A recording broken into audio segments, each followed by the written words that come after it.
Sa Part 4 ng ating video series, tatalakayin natin ang practical assessment ng Marina MISMO website at mga requirements at qualification para makapag-assessment. Para makapag-apply ng appointment, dapat ay mag-login sa Marina MISMO website. Pagkatapos ay pindutin ang Select Transaction sa bandang itaas.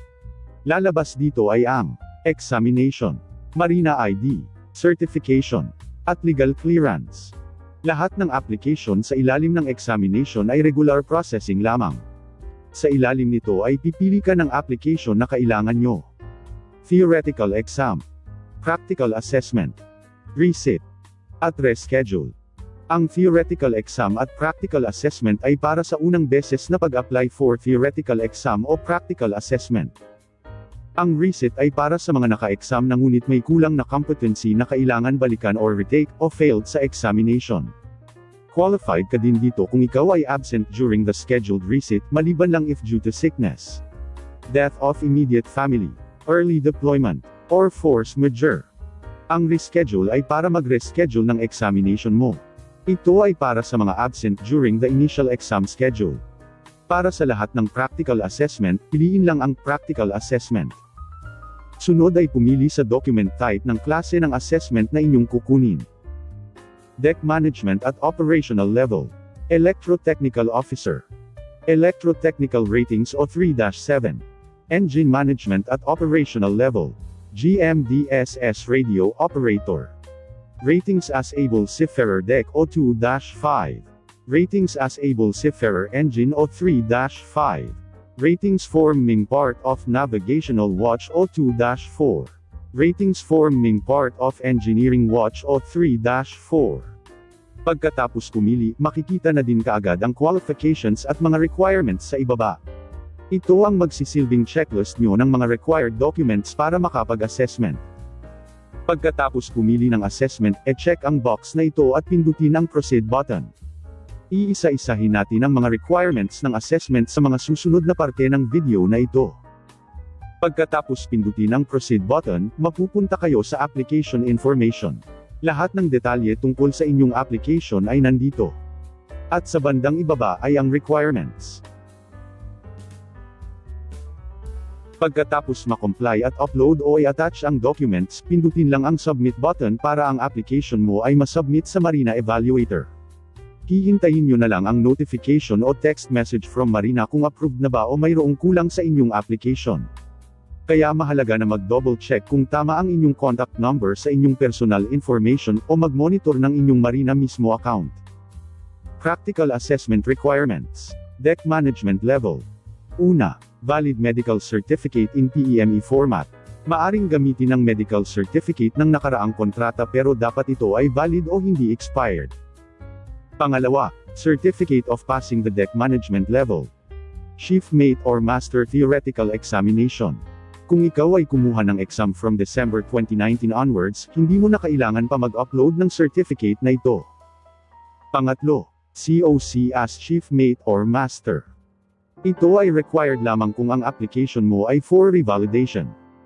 Practical Assessment Requirements, Deck Operational Level. Una, valid medical certificate in PEME format. Maaring gamitin ang medical certificate ng nakaraang kontrata pero dapat ito ay valid o hindi expired. Pangalawa, Certificate of Passing the Deck Operational Level Theoretical Examination. Kung ikaw ay kumuha ng exam from December 2019 onwards, hindi mo na kailangan pa mag-upload ng certificate na ito. Pangatlo, COC as OIC Nav Watch. Ito ay required lamang kung ang application mo ay for revalidation. Practical Assessment Requirements, Electro Technical Officer. Una, Sea Service on AC going ship with propulsion machinery of 750 kilowatts propulsion power or more. Not less than 8 months of structured onboard training as ETO cadet. Or not less than 32 months approved seagoing service in engine department. Pangalawa, Seaman's Book first page and entries showing relevant seagoing service. Dapat ay naka-reflect dito pareho ng lahat ng entry sa inyong Certificate of Sea Service. Kung may entry sa Certificate of Sea Service nyo na nasa luma o expired na Seaman's Book, dapat nyo din scan at i-upload ang front page ng lumang Seaman's Book at ang entries ng Sea Service na may pirma ni Kapitan at ship stamp. Pangatlo, valid medical certificate in PEME format. Maaring gamitin ang medical certificate ng nakaraang kontrata pero dapat ito ay valid o hindi expired. Practical assessment requirements. Electro technical rating o 3-7. Una, Sea Service Certificate showing approved seagoing service. Mayroong not less than 12 months sea service. Or, mayroong not less than 6 months in engine department with certificate of training completion for the approved ETR/ETO course. Or, mayroong not less than 3 months with transcript of records for BS in electrical engineering. Or transcript of records for BS in electronic and communications engineering. Pangalawa, Seaman's Book first page and entries showing relevant seagoing service. Dapat ay naka-reflect dito pareho ng lahat ng entries sa inyong Certificate of Sea Service. Kung may entry sa Certificate of Sea Service nyo na nasa luma o expired na Seaman's Book, dapat nyo din scan at i-upload ang front page ng lumang Seaman's Book at ang entries ng Sea Service na may pirma ni Kapitan at ship stamp. Pangatlo, valid medical certificate in PEME format. Maaring gamitin ang medical certificate ng nakaraang kontrata pero dapat ito ay valid o hindi expired. Practical assessment requirements. Engine management level.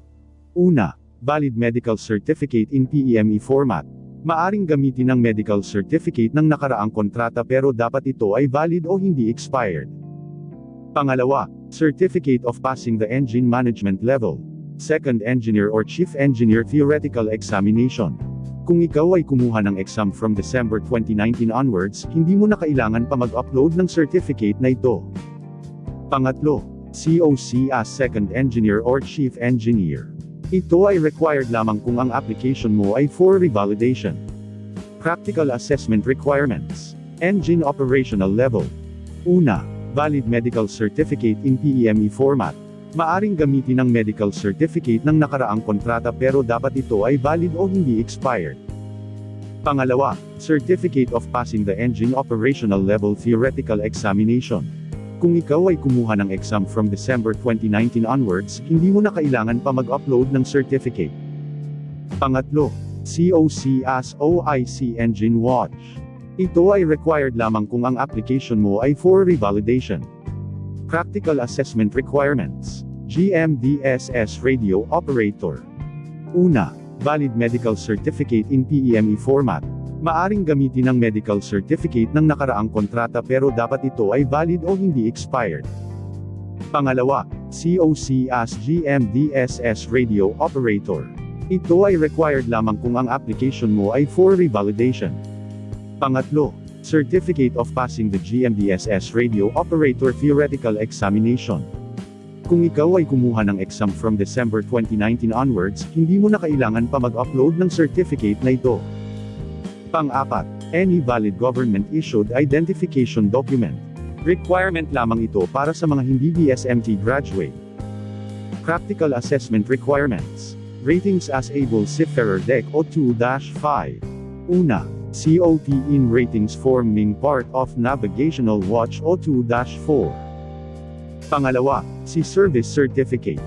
12 months of approved seagoing service of 500 gross tonnage or more.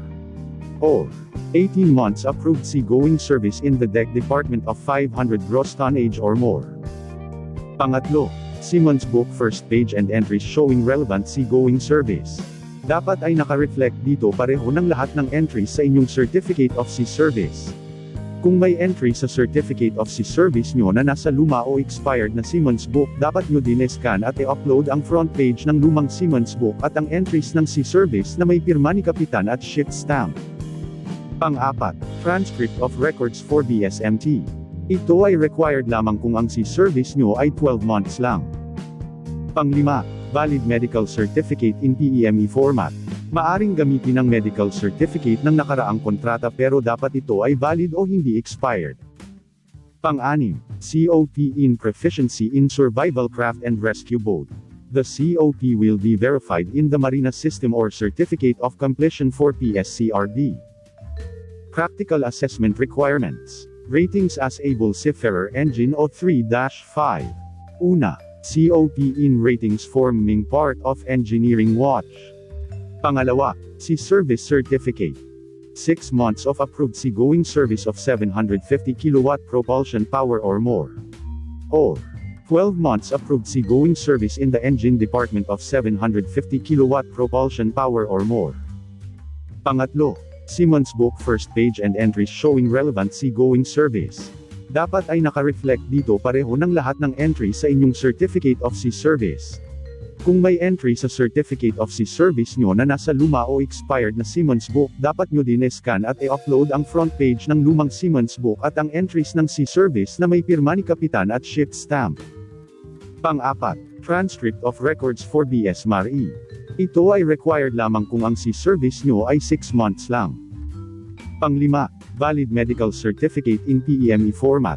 Maaring gamitin ang medical certificate ng nakaraang kontrata pero dapat ito ay valid o hindi expired. Practical Assessment Requirements. Ratings forming part of Navigational Watch O2-4. Una, Transcript of Records for BSMT. Or Certificate of Training Completion of Ratings forming part of Navigational Watch. Pangalawa, Sea Service Certificate. With attestation of at least 2 months of forming part of a navigational watch on a seagoing ship of 500 gross tonnage or more. Pangatlo, Siemens Book first page and entries showing relevant seagoing service. Dapat ay naka-reflect dito pareho ng lahat ng entries sa inyong Certificate of Sea Service. Kung may entry sa Certificate of Sea Service nyo na nasa luma o expired na Siemens Book, dapat nyo din scan at i-upload ang front page ng lumang Siemens Book at ang entries ng Sea Service na may pirma ni Kapitan at shipped stamp. Pang-apat, Valid Medical Certificate in PEME format. Maaring gamitin ang medical certificate ng nakaraang kontrata pero dapat ito ay valid o hindi expired. Practical Assessment Requirements. Ratings forming part of Engineering Watch O3-4. Una, Transcript of Records for BS Mar-E. Or Certificate of Training Completion of Ratings forming part of Engine Room Watch. Pangalawa, Sea Service Certificate. With attestation of at least 2 months of forming part of Engine Room Watch. In an unmanned engine room on a seagoing ship with main propulsion machinery of 750 kW propulsion power or more. Pangatlo, Siemens Book first page and entries showing relevant seagoing service. Dapat ay naka-reflect dito pareho ng lahat ng entries sa inyong Certificate of Sea Service. Kung may entry sa Certificate of Sea Service nyo na nasa luma o expired na Siemens Book, dapat nyo din scan at i-upload ang front page ng lumang Siemens Book at ang entries ng Sea Service na may pirma ni Kapitan at shipped stamp. Pang-apat, Valid Medical Certificate in PEME format. Maaring gamitin ang medical certificate ng nakaraang kontrata pero dapat ito ay valid o hindi expired. Balikan ang Part 3 ng ating video series. Tinalakay natin ang theoretical examination ng Marina MISMO website at mga requirements at qualification para makapag-exam.